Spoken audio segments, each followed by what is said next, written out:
Bon dia. Bé, jo crec que en aquest punt el Real Decret 4/2012, que ja crec que tots coneixem com a els préstecs Montoro, crec que caldria fer un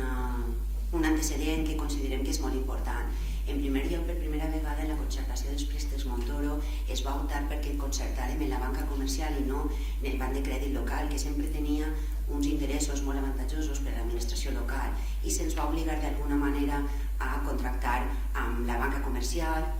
amb la banca que especulava i bàsicament amb la banca que havien rescatat. Amb això teníem uns interessos molt més alts dels que mai havia pagat una administració local i ens han obligat a viure en una situació de pla d'ajust contínua. Amb la cancel·lació d'estos deutes que té l'Ajuntament, que ja s'ha comentat, la quantia suposarien un cost total de 52.284,63 euros en concepte d'interessos, i l'agrupació de tots ells en una sola entitat suposaria també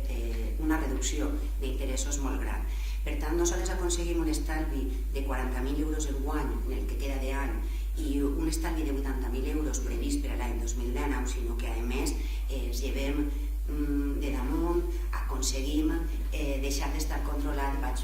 un pla d'ajust. Ara demanarem l'autorització preceptiva al Ministeri d'Economia perquè, com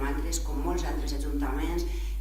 la desfeta econòmica que patia l'Ajuntament de Xàtiva necessitava d'un control per part del Ministeri d'Economia i Hisenda, i en aquest cas ja amb aquesta operació de crèdit no sols aconseguim estalviar,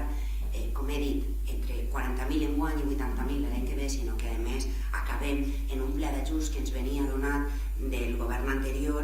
i per tant nosaltres votarem a favor este punt.